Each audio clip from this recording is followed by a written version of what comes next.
Le prophète Élisée représente l'Église. Il représente le ministère d'Église sur la base du Saint-Esprit présent dans l'Église, mettant en évidence toutes les valeurs, toutes les potentialités de la résurrection, de l'ascension, de la glorification de Christ. Vous voyez que Élie et Élisée sont allés tous deux au Jourdain. Ils ont tous deux traversé le Jourdain. Sur l'autre rive du Jourdain a eu lieu la glorieuse ascension du Maître.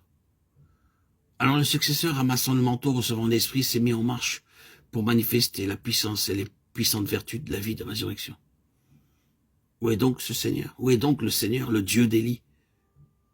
Il a été répondu de nombreuses fois cette question à travers tous ceux qui étaient confrontés à des situations de mort. Si vous pouvez saisir cela, vous avez la clé pour tous ces incidents. Certaines personnes sont venues et ont appelé les fils des prophètes. Bien sûr, en considérant l'histoire telle qu'elle est écrite, vous n'êtes pas emballé par ces fils des prophètes. Cependant, il typifie quelque chose. Qu'est-ce qu'il signifie? Il représente ceux qui serviront parmi le peuple du Seigneur en relation avec cette énergie de l'Esprit qui est présente dans Élisée. Ceux qui parmi le peuple du Seigneur servent pour le témoignage de Jésus, pour le témoignage de sa vie ressuscitée. Maintenant, notez ce qui est arrivé. Ces fils des prophètes ont dû entrer dans l'expérience pour pouvoir servir. Ce ministère particulier qui progressait était le ministère de la vie, vainquant la mort. Considérons les choses qui sont citées, les eaux de Jéricho, le poisson dans le pot, le fer de hache qui tomba dans le fleuve qui a surnagé.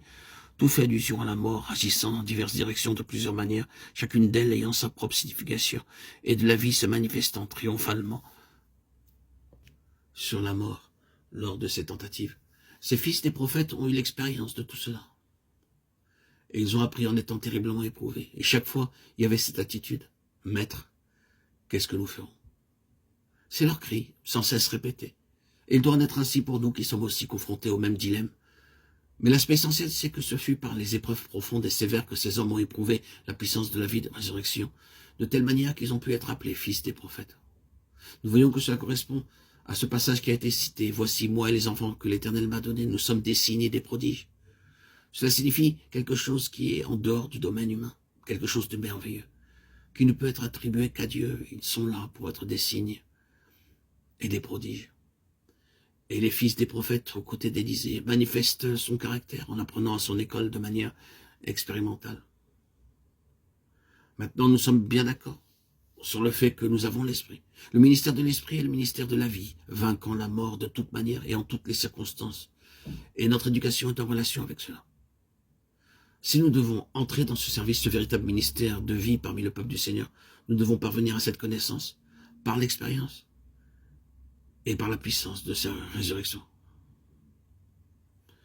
La seule chose qui puisse réellement servir, c'est cette vie qui triomphe de la mort.